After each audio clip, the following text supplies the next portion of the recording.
Yeah, I'm head of product in Mintos, and I'm in the Mintos from the first day, when there was just an idea and there was no brand Mintos, and we had only that vision that we need to create peer-to-peer lending platform. So I will share our story, how we created Mintos. First, some introduction part. What is Mintos? Actually, our business model is unique now. I would like to mention that we don't issue loans by ourselves. Many people sometimes ask, or they thought that we are issuing loans and then we are doing something with them, but not. We are the peer-to-peer lending marketplace. We connect investors with borrowers, but those borrowers, these loans are issued by different non-banking loan originators from it's different products from all over Europe. And about where we are today, we have about 16,000 investors from more than 50 countries, 14 loan originators, and a lot of new in our pipeline from 7 different countries, and very wide range of products. We have personal loans, mortgage loans, car loans, business loans, invoice financing, agricultural loans. So it's a lot of diversification opportunities for our investors. And here are some stats. At the moment we are pretty close to a very important milestone. As you can see, we are reaching 100 millions funded through our platform. It's from the beginning when we launched it almost 2 years ago. We will reach that number. And to compare, in the first months we funded 250,000 loans through our platform. But at the moment we are funding 500,000 per day. So pretty much we have growth. About investors, there's also a very strong transaction. At the moment we have, like I said, these 60,000 investors. Comparing to this first month, we had 400 investors, mostly from Latvia, but now this Latvia share is very small, and mainly these investors came from Germany and Western Europe countries. And we have paid actually quite impressive number to our investors. From the very beginning we have paid out almost 2.4 million euros. These are the profits that investors earn through our platform. Here are some of the loan originators that are connected to our platform. As you can see, there are a lot of these types of loan products, and mainly business loans, personal loans, but we have also some mortgage loans and very new and interesting products as invoice financing as well. Also, a very important thing is that we have closed our seed funding round. We have 2 million investment in Mintos. And that was it for introduction part, and now I would like to tell you more about the story, how we created Mintos, and what we did and what we didn't. And of course, first, everything comes with idea. In the beginning, we were a core team of 5 guys. Nobody of us know how to build this peer-to-peer lending. We have all different backgrounds, and we came together and started to think how to create this product, because, like I said, nobody of us have that kind of experience. And what we did, we started step by step. We spent a lot of time in research. Actually, what we did, we signed up in every peer-to-peer lending platform we know at that time, and test every of the platform, and try to figure out how to build that product that will fit our investor needs. And we worked pretty hard. First months till we built this first prototype. It was very interesting because all of us were very much excited about this product. It was something completely new for us. And our first business model was actually to receive feedback, to test it for real end users, will there be demand, and how these investors in this region will react on this kind of product. It was completely different from what we are doing now, because in the beginning we issued loans ourselves. We issued mortgage loans, and we were mortgage loan peer-to-peer lending platform. And here you can see first version. I would not say first version, it was like temporary web page just to receive these applications for loans. Some 3 or 4 months before we launched our peer-to-peer lending platform, just to have the portfolio we could place in our platform. And then came this version 2. Actually, this one is like classic peer-to-peer lending page, where there's 2 sides. One side for borrower who can apply for these loans, another side for investors who have that money. And in this peer-to-peer lending industry, it was nothing new. But then after the launch, we realized that there are actually lots of more bigger opportunities and options how to scale. So we rebuilt a lot of things and created Mintos version 3. It's what you can see now. We are peer-to-peer lending marketplace. We don't issue loans by ourselves. We concentrate only on investor side and build really great product for our investor needs. Yeah, and some lessons we learned in the journey. First of all, you need to build your minimum viable product. It's very important. What we did a little bit wrong, we created a product that was very complex, with complex architecture, and when we received the first feedback, we realized that we need to change a lot of things to scale it up, and it was very time consuming to change these elements, to build it as open marketplace model, peer-to-peer lending marketplace, not for issuing loans. So we spent a lot of time, but we did it very well, and we built our current product. So yeah, you need to start with your MVP, and then get some feedback, and then you can modify, add some features and so on. Other thing, you don't need to be afraid to pivot. It's like that when many of us have some idea and we build some startup, and we are so exciting about our idea, so we are a bit scared to change something. We think that this idea is the best idea, and if I will change something, I will fail, and nothing will happen. We actually experiment a lot. We launch our platform, then we thought, oh, let's try to build some new feature. We did it straight away and put it live, get feedback, and we created a lot of modifications after the launch, and till we find that real product that we need to develop further and further. So don't be afraid, and make a lot of experiments with your product. Nothing new here. Hire right people.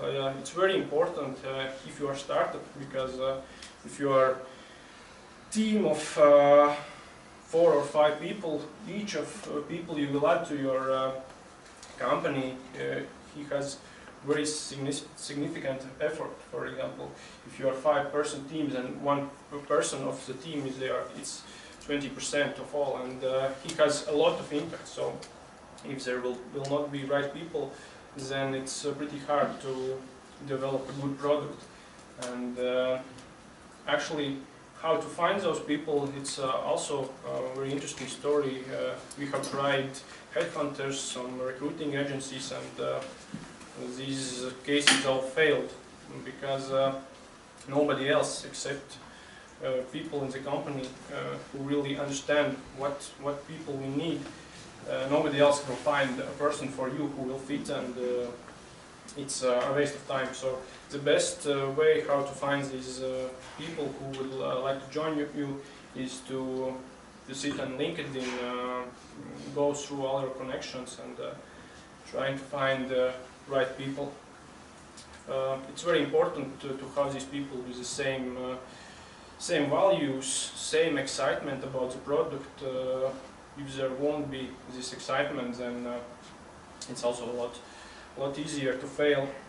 We all were very passionate about the product, and I think that's why it's one of the reasons why we create a good product.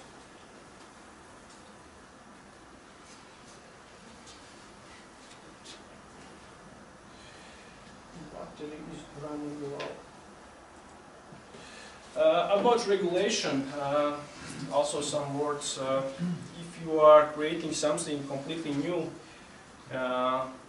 in your country and you know that there is no regulation, of course, approach business first regulation will follow is the right one. Also to receive the feedback, but be prepared how some scenarios, backup plans, what to do if there will be some restrictions and so on. So you really need to have a lot of resource, and you will need to put a lot of effort to deal with these kind of problems, because the market is new and you really need to be prepared. And some success factors in our case, like I said, the first, it's a team. You need to have a person who are excited about the product, who really want to build something new that will change the industry. And I can say all of us, now we are 25 people, and we all are excited. We all have different backgrounds, but we have this one vision that we really want to build a great fintech product that will help to transfer funds anywhere in the world where people who have funds, and to people who don't have, who need that money. And second thing is execution. If many of people think that startups this is very trendy and you can drink beers, have party, go to startup meetups, play some Xbox, it's actually don't. We worked a lot in the first 3 months. We actually go to work 7 days a week and till the late evening, and we really built the product, and nobody of us have even got time to go to party or attend some meetups. We were just working 3 months, and that's it, nothing else. Third thing is that you need to have that vision how to scale your product, because if you build a product and you understand, of course, it's a good product, there is a demand, but the demand is actually higher than your technology can handle, there could be a lot of problems. And we also faced the problem of scaling when in the beginning these demands were growing and growing and growing, and in one time we saw that our architecture and our technology cannot handle this kind of demand. So, but we had that vision, and pretty fast we changed some things. We developed a little, change our architecture, and we were scaled up pretty fast. So be prepared that you will need to scale.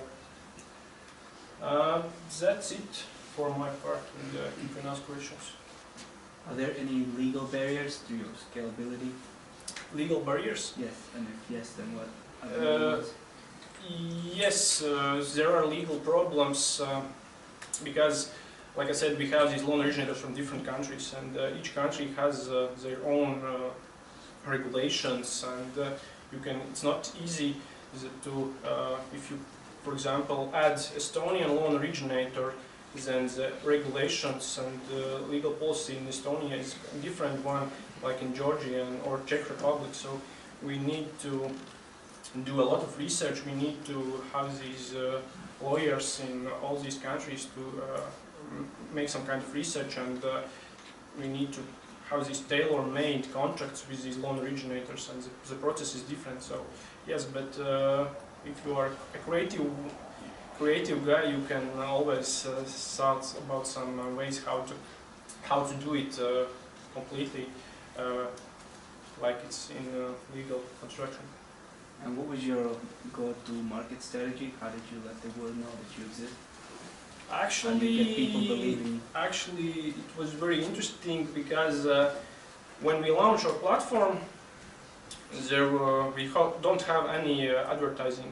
We just launch and then we tell each of us tell our friends that we have the platform, came, register and test, give us some feedback, and it went very viral because in the first day, I guess 20,000 euros were just sent to our platform, and there were people who were not our friends, and then we just like, oh, do you know that the guy who registered? Just no, nobody knows, and it was like very good feelings that people came to our platform and they really started to invest our side. But in the beginning, like I said, our business model was a bit different because this borrower side and investor side, and we spend in advertising this borrower side to get these borrowers apply for loans, and it was not very successful because if you need to attract investors, these TV campaigns or banners, it don't work. You need to go to these forums, communities where these investors are, and bloggers, and that's how you build your traffic. How many people from your initial team have shares of companies, and how many people just like for sale? Everybody in our company have equity shares. Yeah. This is finance industry. What do you see the biggest risks for your business? Because finance, they can change pretty quickly in many directions. Yeah, the biggest risk is actually that this P2P lending, it's a new industry. It's growing and growing and growing, and many people don't actually know what is P2P lending. And of course, if in this industry will be one player who will spoil something or create some bad things, then actually all industry can have that impact. And I would say that this is the largest risk. How do you manage if people don't pay back? Actually, we do not manage it ourselves because, like I said, we are marketplace. These are loan originator responsibility, and all of them have some kind of techniques how they control how these people pay back. And it also depends on the product. Or, for example, some personal loans, they go with this buyback guarantee, and if the person is late for 60 days or more, loan originator buybacks this loan, and the investor don't lose his money. For example, in other products where this buyback guarantee is not added, then of course there's some kind of risk, and so investors need to decide where he or she would like to invest.